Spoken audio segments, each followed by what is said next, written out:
With threats to our nation waiting around every corner, adaptability is more important than ever. When conditions change without notice, quick strategic thinking is crucial. And with obstacles consistently impending, determination is essential in overcoming them. It's this willingness, decisiveness, and resilience that sets Marines apart. With our fighting spirit, we don't just fight battles, we win them. Marines are the constant our nation counts on to fight the unknown. And through adaptable problem solving, we do just that. Learn more at marines.com.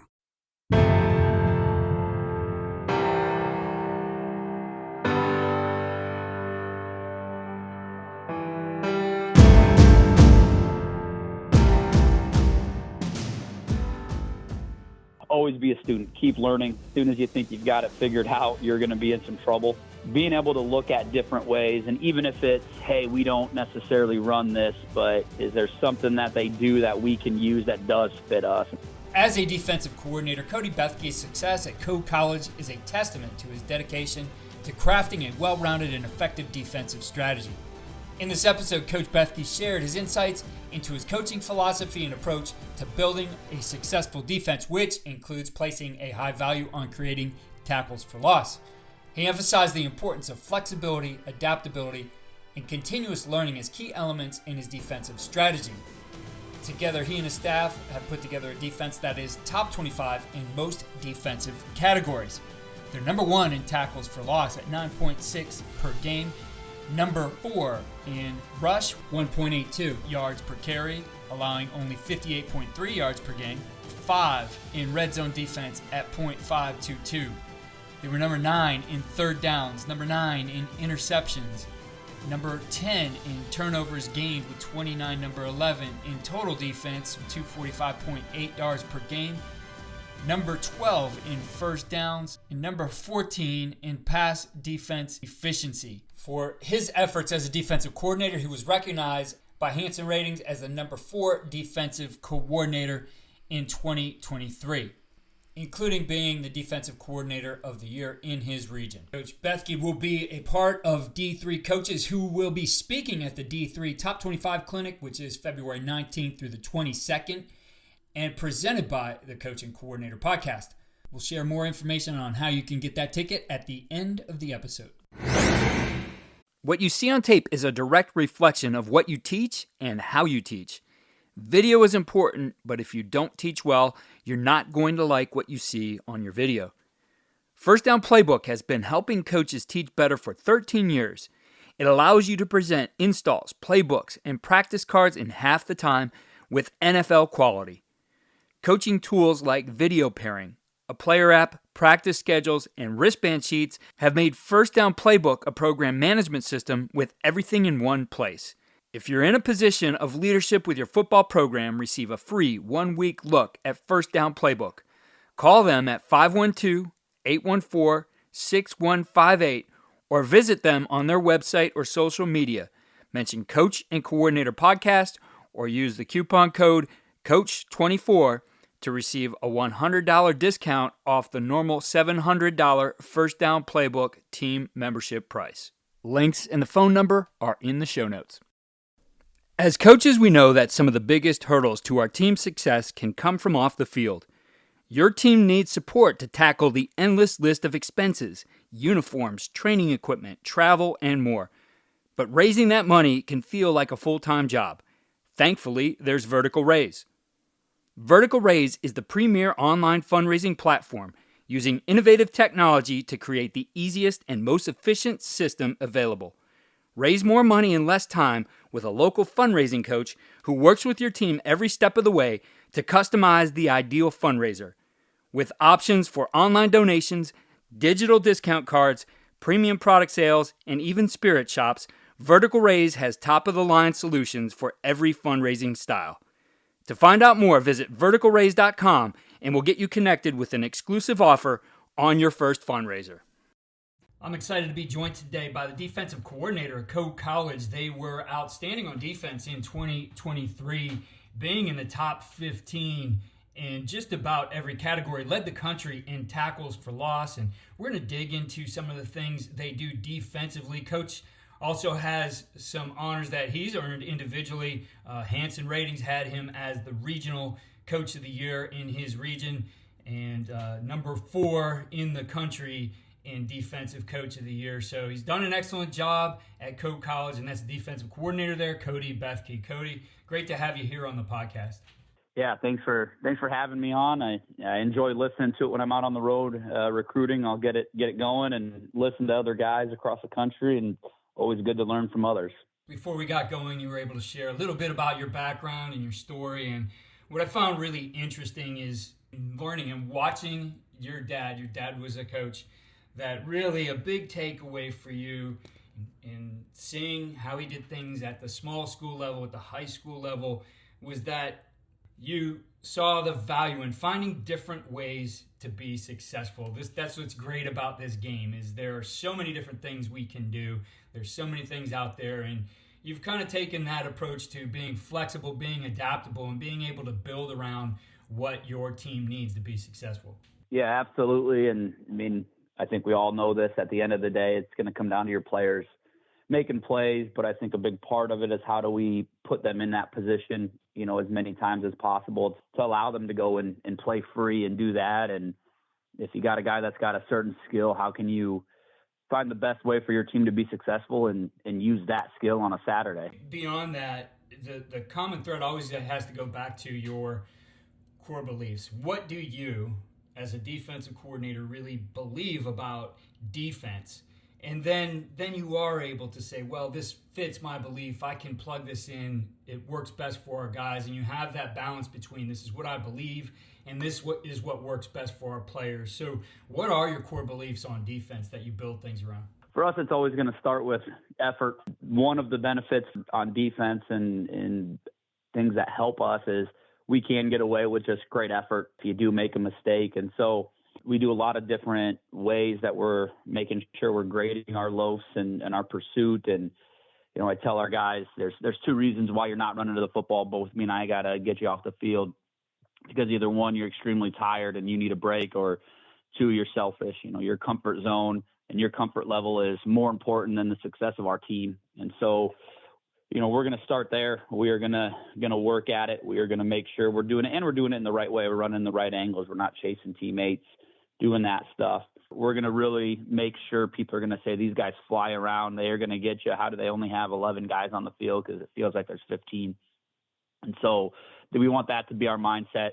We're going to focus obviously on tackling. I think that obviously that's what football is at the end of the day on defense. But how do we do that? Every day of the week, except for Friday, actually, we will do some sort of tackling. So even on our days where we're just in helmets, we have we go down to the basics, whether we're working with, our, what we call our dive and swipe, or we're working with tackle rings or things like that to focus on it there. But making sure we're working through and we're looking at, okay, how many different ways do our D-line make these tackles? How many different ways do our linebackers make these tackles? And then how do we spend the appropriate time on each tackle so that our D linemen, we're not worried about open field tackles, right? Because they're not making a whole heck of a lot of them. And if they get in open field with a DB or wide receiver, we're hoping we got some guys that are pursuing to the football to be there to make that play to help them out. So we're going to do that. We have to be able to communicate, pre-snap. We do run a handful of different calls, and we do give our backers some freedom to make certain calls in situations. And then obviously our back end with making calls and checks for coverages. So you have to make sure you're communicating, but then you also have to communicate post-snap with routes and everything else to make sure we're getting the job done. So to me, you got to be able to do all 3 of those things. I want when people watch our film to be like, man, these guys are having a lot of fun out there. They're flying around. They care about each other, and they're not afraid of you. They're going to come after you. We are going to be fairly aggressive with whether it's getting a linebacker into the run fit or even a safety dropping down and replacing a backer that we're bringing inside. Different looks that way. And so I tell our back end guys, you better have tackle for losses too at the end of the year. So it's usually the last guy that doesn't have one gets ragged on a little bit by the team of, man, when are you going to help us out with a TFL? So, those are probably the base core things that, hey, this is what we're going to do. We're going to attack this, and then we're going to adjust from there. I want to get into those tackle for losses in a minute here, because you guys did lead the country with 9.6 per game. But thinking of a filter for this, right? You are flexible, right? Having that willingness to say, hey, I'm going to look at what fits best for our players can start to bring a lot of ideas to the table. So you need to simplify that. You need to figure out what's the right amount. So what are the ways that you go through and look to simplify things for your players so that they are able to be out there flying around, playing fast, and having fun? That probably started for us, about 3 years ago. Felt like, man, we were mixing between our even and our odd front quite a bit. It felt like maybe we weren't playing as fast as we needed to be or as fast as we were. And so as a staff, we just talked about, man, can we kind of change our terminology and, we're using this technique in our 3-4 and this technique in our even, and going, okay, how can we, is it that different, right? Are we off by just a tiny bit? Can we maybe, instead of this being a 100% match and our even if it's 95% a match, but it makes our guys play fast, is that better for us than being exactly perfect with the angle of the step or whatever it might be? And we found out that, we felt it was. And so we kind of started to change that terminology. When we first did it, we made a list and it was like, man, we're asking our guys to do 9 techniques. We're like, well, no wonder we're not getting great at any of them. So, what are our most important ones? What are the ones we're doing the most? And let's focus on those and really hammer those ones down. And so we were able to kind of shorten that list and really focus on that skill set of our guys and being able to coach them up. And they bought into it. And I think it's really helped us progress into where we're at and how we're able to be really aggressive and play fast and allow our guys to flow and play to their ability. So currently your method of doing things is the 3-4, and within there, a player that is big in your scheme is that hybrid kind of guy, your stand-up defensive lineman, which is usually the guy in those kinds of defenses who can create havoc. So first of all, what is it that you're looking for in that player? What are his attributes? And then how are you looking to create for him? It's funny because we got this guy the first guy that we did it with was 2019 and kind of actually had to do it out of necessity, had an injury and then another guy that was gone for personal reasons for a game. And so we kind of used him in a game for it. It worked really, really well. We went to it. So, as you look at it, they got to be really good, obviously, with their hands. But when we're in our 3-4, we're still going to drop them into coverage. And so still have an understanding of how can we play that coverage. So we typically use it as a linebacker, look at those guys, and then it's, all right, who can step up, step, punch, play that, on their tight ends, being physical, being able to use their hands in some pass rush moves, because we're obviously going to use them there. Just different kind of looks from there, how their instincts. It's a pretty instinctual spot where, hey, I can just line up in here and I'll figure it out kind of deal. Sometimes I call it an old school football player, right? Hey, I can put him at any position and he's going to figure out a way to be successful. And so that is where we're looking for. And then it's what fits them best. Hey, are they a guy that, the guy we have right now is pretty fast. So how do we can use that and get him out of the box a little bit more and use him, coming off the edge or working an inside move from there because of his speed.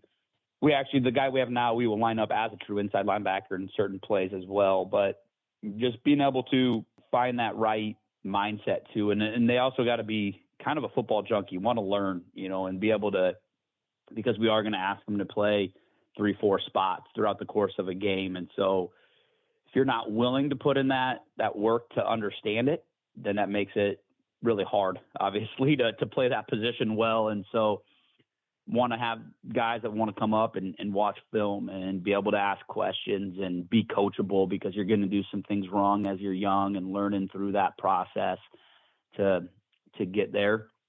And luckily now for us, we've had, back-to-back guys do it and do it at a pretty high level to where it's a little bit easier to convince some of those guys to put in that work now because they're seeing that success that they're having throughout the year.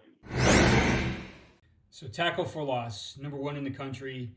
I'm sure that particular player in your defense has a major role in creating some of those, whether he's the guy making them or there's something he's doing to be able to free up another guy to make that tackle for loss. But I heard you talk about it. It's important to you guys. So what is the philosophy you share that really gets that going for your defense and gives that understanding to your guys that this is really important to us?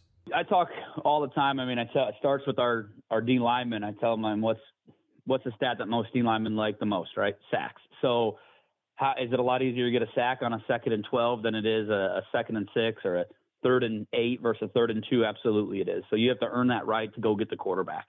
And that's what we start with. Like, you got to earn that right until your mindset has to be, we got to stop the run. We got to put our opponents in some long yardage situations so we can go and get after it. And I talk with our back end guys like, hey, what do you guys like? You like picks, right? Well, how do you get picks, or where it's easier to get picks? 3rd and long, 2nd and long, where now we can run some stunts. We can get some pressure on a quarterback, force them into maybe some hurried or bad decisions, and now we can go have some fun. And so that's why you got to be involved in helping get down in the box, and especially on those early rundowns, and being able to do some different things there to allow you to go and get it. And then from a linebacker standpoint, we try to have, we call it a track player with one of our linebackers, and we try to have that almost every play. And it allows our player to be really aggressive downhill. And so he's obviously got to track the near hip of the ball carrier, but when there's those holes that open up and we're going to move and be fairly aggressive with that up front as well, it just gives you the ability for that guy to be able to shoot through some holes and get some TFLs on those early downs. And now, again, you get an offense behind, and the advantage starts to come back to us to be able to go and make those other plays down the stretch. How do you train that up for that linebacker, that track? Because in a lot of ways it's having vision like a running back, that you're able to see those lanes that you can run through, but also knowing that there will be contact along the way. So right. What are the things you really emphasize as you're training that up and drilling that linebacker on getting on those tracks? Yep. So, early in the year, we'll do a lot of track stuff where it's just there's no O-line, there's no D-line. You're just kind of, tracking that path, whether it's, hey, how are his shoulders turned, as you got that fast flow, how does that change our approach, how we're hitting it? If we got a downhill run, how we have to get there now. And so we started with that. Obviously you're working your block defeat and things like that throughout the course of it. But then you start to put it in, okay, now we are going to have an O-line and a D-line, but it's not full speed. It's still, hey, we're working on tracking this. We're still working through this process. How does it work? Understand how you're going to fit it. Obviously then we're watching the film of our practices on, hey, where should our track guy been? And I try to ask a lot of questions in our film versus me telling them what they should be doing, because I want them to get the answer on their own. That's the goal anyways. And so being able to do that, they start to see that, they start to understand that part of it. And now you start to just keep building that piece together, keep building it up. Hey, this is a team. You get into an opponent and you're going, hey, this running back is really fast, so you better be 100% if you're going to undercut this part, right? Hey, this guy you can't do it for. This guy you're probably going to be able to, the way they pull and we set this edge, you should be able to work some of the backdoor technique there and shoot behind it and go and make the play. So it's kind of that process, start at the very basic and then continue to progress as you get going through it there. It also doesn't hurt to try to find some linebackers that did carry the ball in high school, because they're used to reading that and seeing that part of it. And obviously it's not hey, you have to do this, because you don't know what they're all playing, but it doesn't hurt to have those. And 2 of our linebackers right now did play running back in high school as well. So they have a pretty good feel of, hey, this is where that hole's starting to open. This is where he should be. Here I'm going to be.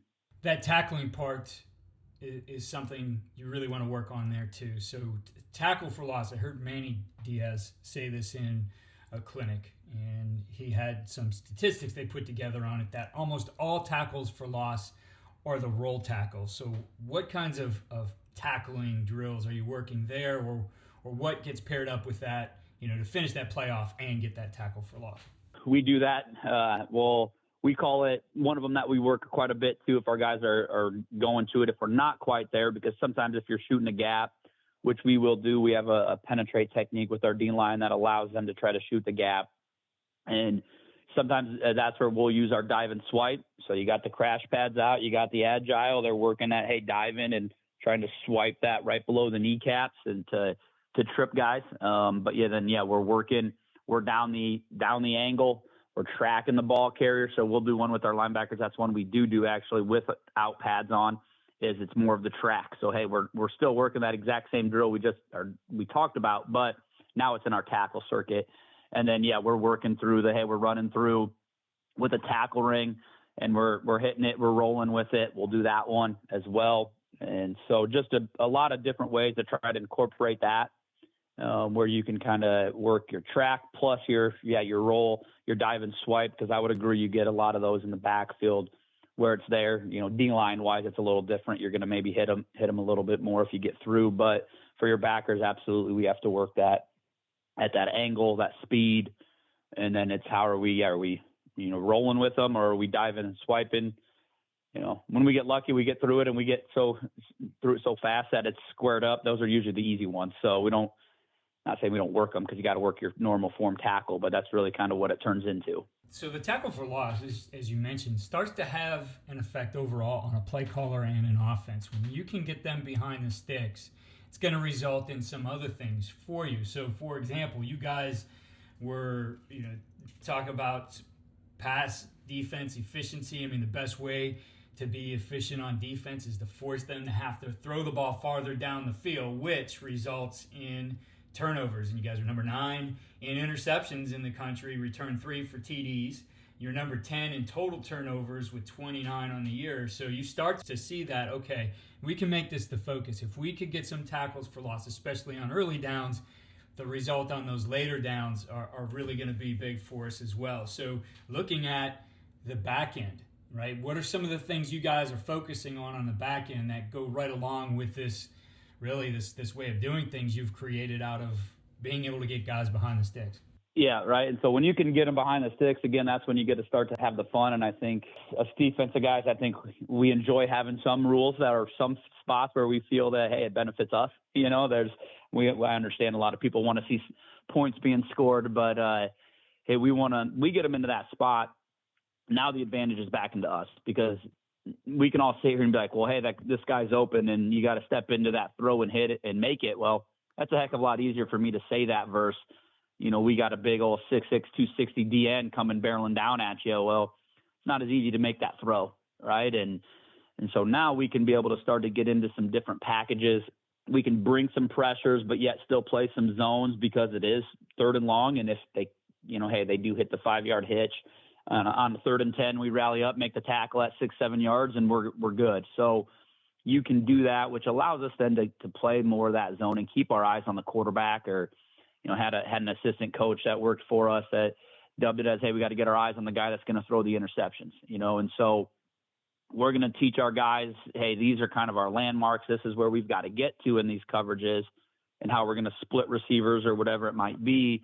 But then we've got to get our eyes to the quarterback, and being able to play, obviously, his eyes, his shoulders, are we seeing that front shoulder high, and now all of a sudden ball is going to be a little more vertical. We've got to change the tempo of our pedal in that spot versus, hey, he's not looking to throw it vertical. Okay, we can be ready to start to sit on some of those more intermediate routes. And then obviously you're checking for that front hand off. And so, that's what we're really talking with our guys over the top with our back end. And then linebacker wise, it's about, hey, how do we work to be in between, the receiver and the quarterback and make that ball have to sail a little bit. Because if you're getting some pressure, he's either trying to get rid of that thing now. And so we can work to be underneath those receivers at that 5-6 yards and really kind of carry them. I call it pass it off to the next zone. So you keep working with those guys to pass it off to your next underneath player and communicate those routes to where we can pass that stuff off with our eyes on the quarterback. Also allows, if you're getting a crossing route and you're, kind of to the field and you work to 2 and quarterback staring down the crosser, well, we can put our foot in the ground and drive on that. And okay, it's a 4 or 5 yard completion. So being able to do those things. And then again, if you can take away your quick throws with some of that underneath coverage, you've now freed up your D line to go get some more time to go get to the quarterback and impact that throw or get sacks. And, right now we got a couple guys that are really good at getting after the quarterback. So the longer we can make that guy hang on to the ball, the more antsy that guy starts to get. And again, that's typically when you can start to see some bad decisions or bad throws happening.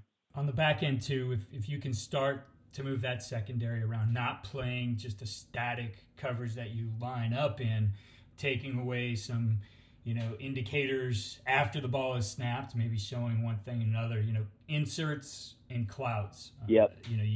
You really got to work on the offensive side of the ball. Those become a lot more difficult to attack. What are some of the things that you coach up in regard to both, some of those cloud coverage types of things with your corners, as well as inserting those safeties in different spots? So I think it's about, hey, letting your guys understand too the different route concepts that you're going to see. Hey, we're running a lot of cover 2 on third down. Well, what are going to be some route concepts that we're going to see that teams are going to try to run to beat us in that? Well, hey, this is how we can now drop down and run a cover 3, but we're going to drop our safety inside. And that allows somebody with, hey, as I'm dropping down, it also gets us a backer into the rush, as an extra guy if we want to bring an inside backer with a different look there. And so being able to kind of see that, pass that stuff off, just a different look over the top, hey, we can cloud it to a top receiver or to the boundary or to the field, depending on concepts or things that we want, and being able to just mix and match with that and be, again, it keeps a coordinator saying, okay, well, they've been in this for a few plays, they got to run this, but more importantly, it starts to make your quarterback think a lot more, right? Well, hey, shoot, that's where I wanted to go. If he thinks pre-snap, you're running your 2 that you've always been running, and all of a sudden you drop. You take away his first read, and sometimes you get him to panic a little bit versus just going through that process. Because man, I thought this is what was gonna see. Now I can go and work, and now again your pass rush is getting home or impacting that play. So being able to do that, we got to the point on third down at the end of the year this year. We had our dime package where we actually had 3 linebackers on the field.